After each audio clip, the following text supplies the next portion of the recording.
Hola! 안녕! Well, you saw the title. I have dated a Mexican guy for 3 years back when I was in New York. What a young and fun time. Well, as a Korean who was born and raised in Korea, it was a very fun experience to be able to date foreign guys. The opportunities, the potentials that I had. So I thought it'd be fun to talk about my experience with a Mexican papi. What does it have to do with this channel? Well, I'm learning Spanish. Mexicans speak Spanish. Shut up!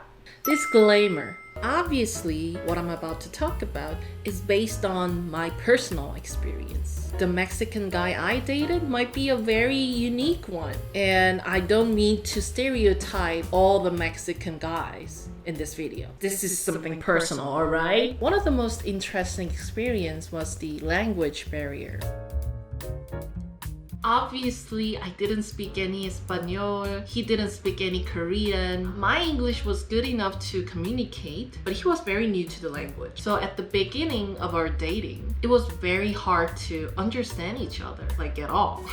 We were using a lot of body languages and like pointing because I don't know how to say that in English, you know? Toward the later part of relationship, we were using all 3 languages all together. So our typical conversation was like, hey papi, do you want to go to the Korean restaurant in Flushing today? I heard their barbecue is mucho bueno. 되게 맛있대. And my papi was like, oh, see? So can we have some samgyeopsal and a lot of cervezas there?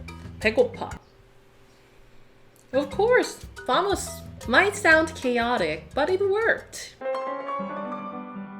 Another thing was that he was very affectionate. I'm not sure if this is true for like Mexican guys in general, but he was more affectionate than any Korean guys that I've ever dated. Period. He would express his affection to me verbally, physically very often. Yeah, you heard me, physically. And he would compliment me on my look, my intelligence, and my sense of humor. I really appreciated that he did not hesitate on express his feelings towards me because that made me feel appreciated and admired. Gracias, papi. And food. Oh my god, the food. It was fucking amazing. Dating a Mexican guy for a few years, I learned so much about the cuisine. Not only Mexican, but also Colombian, Puerto Rican, Peruvian, and I gained a lot of weight. I remember trying empanada de pollo, and I was like, where have you been all my life? It went so well with the cerveza. It gave me mucho panzón, but I didn't care. It was so good. The time that I discovered chiles de rellenos, I wept, guys. Like, literally, I wept. And I'm fucking pissed that I can't find a single restaurant that sells empanada. What the fuck is wrong with this country? Bring it over here already. Another thing was that he was very family-oriented guy. We were both in our early 20s back then, but he really wanted to start his own family. He wanted to get married, he wanted to settle down and have beautiful kids, which is, in Korea, is a little uncommon for a person in that age. And he had these family members in New York, his brother's wife, and little brother, nephews. They would get together every now and then and, you know, have some dinner together, or sometimes carne asada. They would feed me good food. They would play this loud music that I don't understand.